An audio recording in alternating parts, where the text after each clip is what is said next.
Today's video. Today is Sunday, August 10th, 2025, and today we are going to be taking a look at Donald Trump's approval rating and the way that the American public views him, not just on a national level. We do a lot of time talking about Donald Trump's approval rating, but rather on an issue-by-issue basis amongst the key issues of the American public and what people rate as the top thing they think about going into the 2026 midterm elections. Now, I said I wouldn't talk too much about the national, but I do think it's important to recognize where Donald Trump just is at a baseline. Across the board, about 54% of this country disapproves of the job that Donald Trump is doing, 42.4% approve of it, and overall net negative of around 11 to 12 points across the nation. And using that as a bounce and using that as a point of reference, getting in to an issue-by-issue basis, we really will use that as a point of comparison. Are there voters out there that say they approve of Donald Trump on one issue but broadly disapprove? Chances are they exist. Chances are there are voters that value different things, because that's the way that American elections are run and won by political parties. But taking a look at an issue-by-issue basis will really help us understand where is it that Donald Trump over time has gone from being in a relatively positive position to a relatively low one. Well, let's take a look. Donald Trump is underwater on all key issues. It shows that Donald Trump on issues like immigration and deportation and jobs in the economy and trade and the inflation and cost of living, voters are not thrilled. But they were in a better position when Donald Trump started out. The great thing about this website, jelliottmorris.com, they have and Elliot Morris, who has been running this for a long time, has done a great job, since his departure from 538, does a great job of actually taking a look at these trend lines here. The point is, though, that at the beginning of the Trump administration, you'll find that the voters on trade liked what Donald Trump was doing. On immigration, liked what Donald Trump was doing. On jobs in the economy, liked what Donald Trump was doing. On inflation and cost of living, liked what Donald Trump was doing. It was all these issues that gave Donald Trump the victory in the 2024 presidential election. For voters in Nevada and Arizona, yes, inflation was a top issue, but so was immigration and the southern border crisis. They swung heavily towards Donald Trump. In states like Wisconsin, Michigan, and Pennsylvania, states that have a heavy union population, a huge white working class population, issues like trade and the economy are paramount to any candidate's success. When Donald Trump came in and said, I will fix it on day one with my tariffs, they voted for him in that election. In states like Texas and Florida, across the southern border, especially in the Rio Grande Valley and just all across this southern strip, Republicans improved dramatically amongst Latino voters in Florida, in Texas, and across the country. Very big reasons as to why that was. And Donald Trump coming in to office and deportation, he started off with a relatively popular view on, started to really decrease. Now, immigration has been the issue that Donald Trump really has survived being above water on for a while. On immigration, he was largely approved of in the early days of this second Trump admin. And around the time he saw that dip in April, it went back up. In May, voters started to like it. Until the summertime hit, when these mass deportations started to become very real for a huge substantive portion of the American public, immigration went from the issue, the only issue that he was above water on, to one today that he is now unpopular on.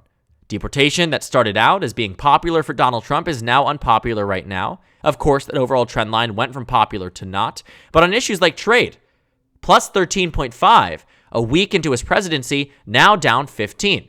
On inflation and the cost of living, above what the national average was for Trump, plus 5, now negative, 23. Voters are souring on Donald Trump in every single issue point. And while immigration, up until recently, up until mid-June, had been keeping, again, Donald Trump afloat and really been driving up this overall metric to a higher point, the day that we saw the convergence of positive to negative on immigration was the day that Donald Trump went from -7. Today, he's at -12. A 5-point difference, and guess what? Immigration went from baseline, we're at the convergence point here, so it's 0, to -5. It brought it down dramatically because immigration was one of the main issues that Donald Trump ran on. He said, we will fix the immigration crisis on day one. We will do mass deportations. We will change the way that you view the southern border. We will change the way that you view illegal immigration. He was sending all these promises in. He would do it with tariffs. He would do it with mass deportations. He would do it with DOGE. He would do it with all these different things that ended up being very unpopular with the American public, quite frankly, because they didn't work. And when the American public saw that and sees that, his approval rating went down tremendously. Today, he stands at nearly as low of a point as the first time in his first administration. At this point in time, from what we saw, based on the numbers today, Donald Trump's at negative 12, where he was 8 years ago, negative 18. About 6 points off, but he's already at the negative and doing worse off than Joe Biden was 4 years ago. Joe Biden 4 years ago today. Donald Trump, really in a bad place. Biden was popular by 8.25% 4 years ago today. 8 years ago today, Trump might be outrunning his first administration self, but as a record low popularity rating for a president, it actually isn't all that surprising. Better performers than Donald Trump this time around? George W. Bush, Obama, Joe Biden, Bill Clinton, George H.W. Bush, Jimmy Carter, Ronald Reagan, Gerald Ford, Richard Nixon, Lyndon Johnson, Dwight Eisenhower, JFK. The reason I list them off is that Donald Trump is doing no better than any other president than besides himself in the first term that led to an eventual loss on the national stage and led to one of the biggest Democratic waves we had seen in a very long time in 2018. And it is because voters take it on an issue-by-issue basis. For a lot of those voters, again, across the country, Donald Trump was everything to everyone because he did his messaging arguably correct.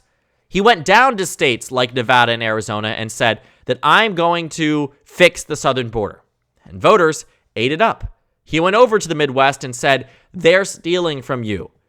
The illegal immigrants are coming into this country and taking your jobs. I will ensure we have more domestic American production through tariffs and ensure that if with my crackdowns with mass deportation, you will get your jobs back.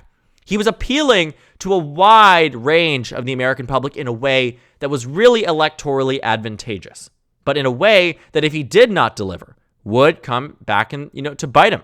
And it is this time.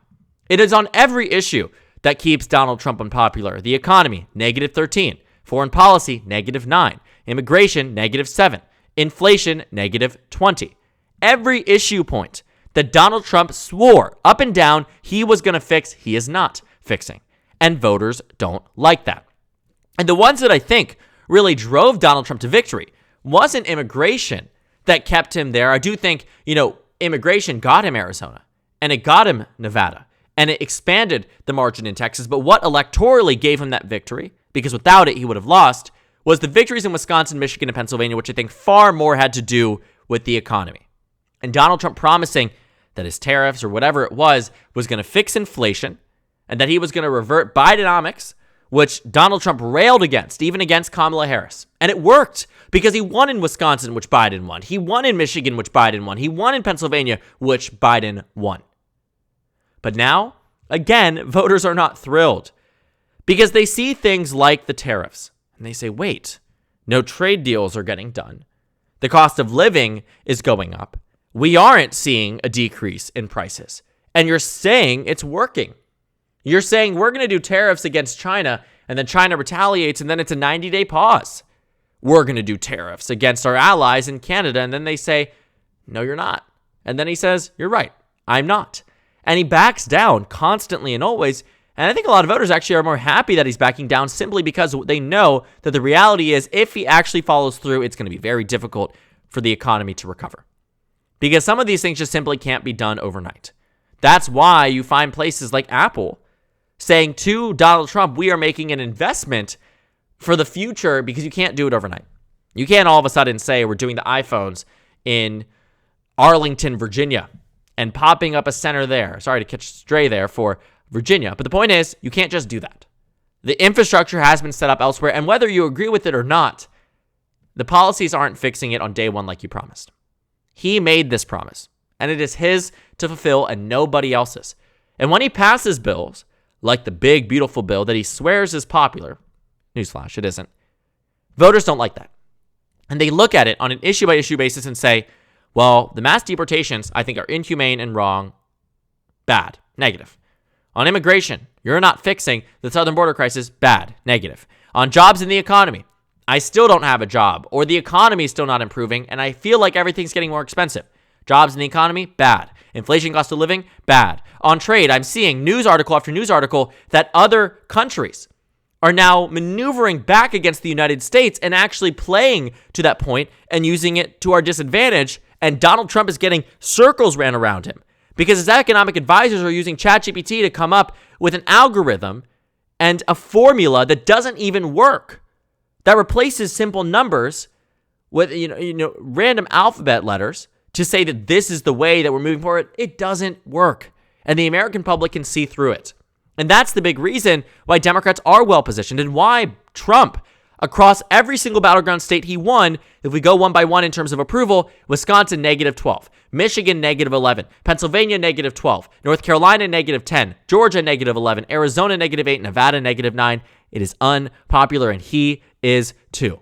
Because on all those issue points, like I said, whether they care more about the southern border and immigration and deportation in the Southwest compared to the Midwest, it is all negative because certain issue points were keeping him above water. Immigration at a positive likely meant that at this point in time, Arizona and Nevada view him more favorably. And it makes sense. Arizona and Nevada view him more favorably than Wisconsin, Michigan, and Pennsylvania.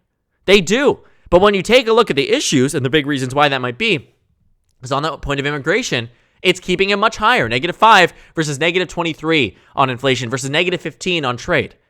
Things matter to different regions of the country, and while Donald Trump may have been able to tap into that in the 2024 election and ushered in a victory, it does not maintain itself today.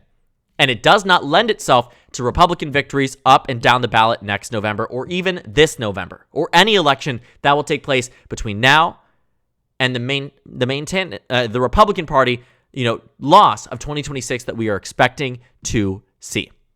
So as Donald Trump continues to maneuver his administration and his departments and his Republican Congress, the American public is continuing to say, we disapprove of the job you are doing. The numbers aren't getting better. And electorally, this is a liability, a massive one for the Republican Party. Because underperforming every president besides yourself in 2017, and it's on the point where it might actually reach that in a few days and a few weeks, you're not in a good place for the next midterm cycle, and you're not in a good place or setting up your party to be in a good place by the next presidential. So, Democrats in a better position than Republicans, and a lot of it has to do with Donald Trump. And the way the American public views him on every single issue is in the negative, and that is what is making the difference and making the Republicans so unlikable because they're so associated with an extremely unpopular president. So thank you guys so much for watching this video. Make sure to comment down suggestions below. Subscribe on the left if you haven't already, and check out the Instagram and Twitter. At the top left of the screen, there's also a Discord server for you to go ahead and join. On the screen, there's a video for you to watch, and then a playlist for my 2025 Trump administration analysis videos. Again, thank you guys so much for watching, and I will see you all tomorrow.